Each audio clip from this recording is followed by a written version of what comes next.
A Conferência das Nações Unidas para tratar das mudanças climáticas em Glasgow, na Escócia, termina nesta sexta-feira, dia 12 de novembro. E logo pela manhã foi apresentado um novo rascunho do acordo final, que dá uma amenizada nas questões relacionadas aos combustíveis fósseis e ao uso do carvão.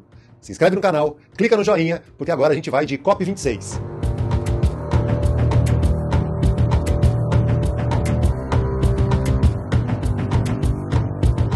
Os delegados de 194 países que fazem parte da Conferência das Nações Unidas para tratar das mudanças climáticas estão reunidos lá em Glasgow, na Escócia, desde o dia 31 de outubro e ficam por lá pelo menos até essa sexta-feira, dia 12 de novembro. O objetivo, a missão deles por lá é encontrar formas de cumprir com os compromissos assumidos no Acordo de Paris, assinado em 2015. O acordo assinado em 2015 estabelece compromissos para que a gente consiga limitar o aumento da temperatura global em, no máximo, 2 graus Celsius até o final do século. Idealmente, que a gente consiga manter esse número abaixo de 1,5 grau Celsius, porque a diferença de 1,5 para 2 nos impactos sentidos pelas populações humanas, principalmente no planeta, é enorme. Então, a intenção dessa COP26 é encontrar esses mecanismos, encontrar formas e ações de chegar e de cumprir com o que foi assinado lá em 2015 em Paris. E aí, depois de 2 semanas de intensas negociações, nessa sexta-feira apresentaram esse novo rascunho do documento final.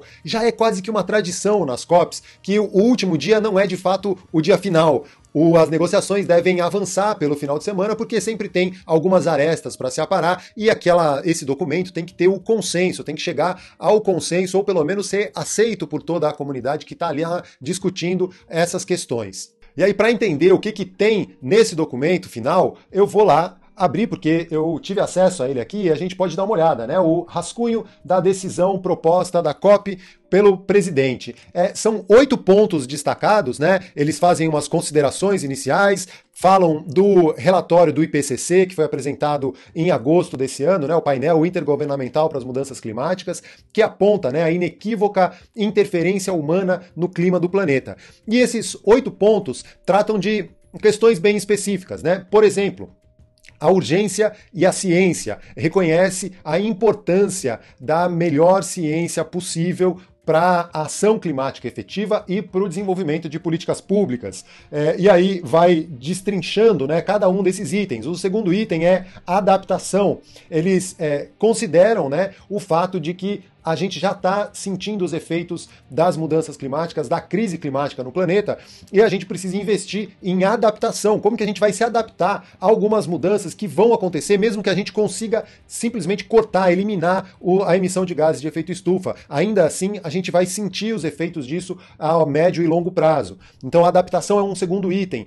Um terceiro item é o financiamento às adaptações, e aí entra o termo da justiça climática, porque a maior parte das nações impactadas ou as pessoas que vão sentir os efeitos da crise climática são aquelas também que são mais pobres, e os países em desenvolvimento ou os países pobres vão sentir mais. Então eles também têm menos capacidade financeira para investir e se adaptar a esse impacto que eles vão sofrer. Então, o acordo, né, essa COP, levanta isso da necessidade de se ter o financiamento para as adaptações. Um outro ponto é a mitigação. Se existe já a emissão, como que a gente vai reduzir, como que a gente vai mitigar os impactos dessas emissões de gases de efeito estufa, ou como que a gente pode, de alguma maneira, compensar, né? O outro ponto: financiamento, transferência de tecnologia e capacidade, construção de capacidade para mitigação e adaptação. Então, como que pode ter a transferência de tecnologias, como que as partes, né, possam oferecer ou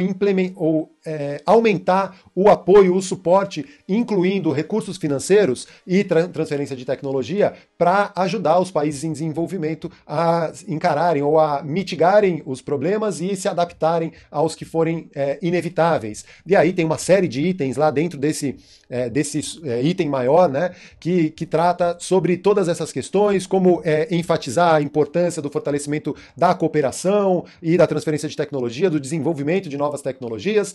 Um sexto ponto é perdas e danos, né, como já estão sendo sentidos os efeitos da crise climática, dessa emergência climática, e quais são essas perdas e danos e de que forma que se pode enfrentar isso ou reduzir essas perdas e esses danos. O sétimo item maior ali é a implementação, né, como Eles destacam como de 2015 até 2020 as negociações que tiveram, de alguma maneira, ajudaram, né, a melhorar o entendimento, os esforços para chegar agora nessa COP26 com algo mais estruturado e pronto para ser finalizado, como uma forma de implementação do Acordo de Paris que foi feito lá em 2015. Então, eles destacam isso e pedem, né, strongly urges, uma forte urgência de todas as partes que não conseguiram ainda chegar nos seus compromissos, que façam isso o quanto antes, né? E por último, e não menos importante, a colaboração. E aí tem vários itens aí que falam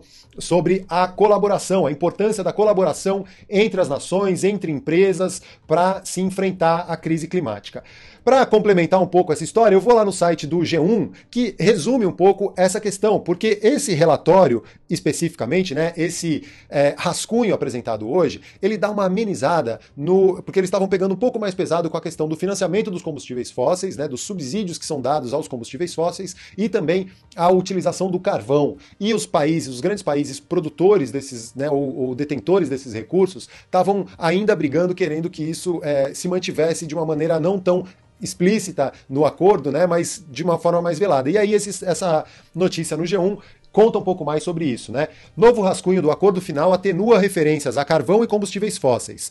Texto pressiona países a serem mais ambiciosos para combater o aquecimento global e mantém menção inédita a combustíveis fósseis, mas usa linguagem mais fraca que a primeira versão.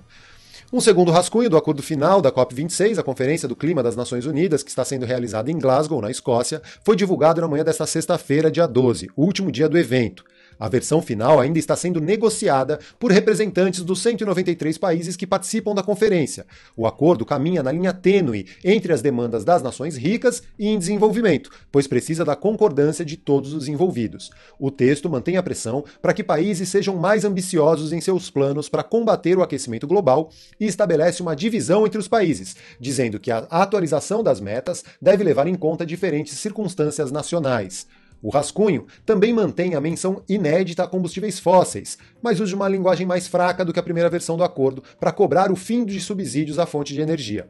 A mudança fica expressa na inclusão da palavra ineficientes, termo que não constava do rascunho anterior, divulgado na quarta-feira, dia 10. Abre aspas aí para esse trecho. A supressão progressiva da energia produzida com carvão e dos subsídios. Aí entrou ineficientes aos combustíveis fósseis. Tava os subsídios, porque daí cabe aí uma dupla interpretação, né? Com a palavra ineficientes, vão dizer que a supressão progressiva de subsídios eficientes não está prevista, né? E aí eles vão, o que é um subsídio eficiente para combustíveis fósseis, né? E aí, vou seguir no texto aqui. A menção ao carvão também foi suavizada para dizer que os países podem continuar a usar carvão se forem capazes de capturar as grandes quantidades de dióxido de carbono que emitem. E aí, segundo a CNN, né, a rede de televisões americana, a rede de televisão americana, as menções ao carvão e aos combustíveis fósseis foram mantidas apesar da campanha feroz dos principais produtores de carvão, petróleo e gás, como Arábia Saudita, China, Rússia e Austrália, para que fossem totalmente removidas. A COP26 termina nessa sexta, após 2 semanas de evento, mas as negociações do acordo final devem prosseguir pelo final de semana, devido às divergências registradas até o momento. Bom, essas é uma geral aí desse final da COP26, ainda vai sair esse documento final.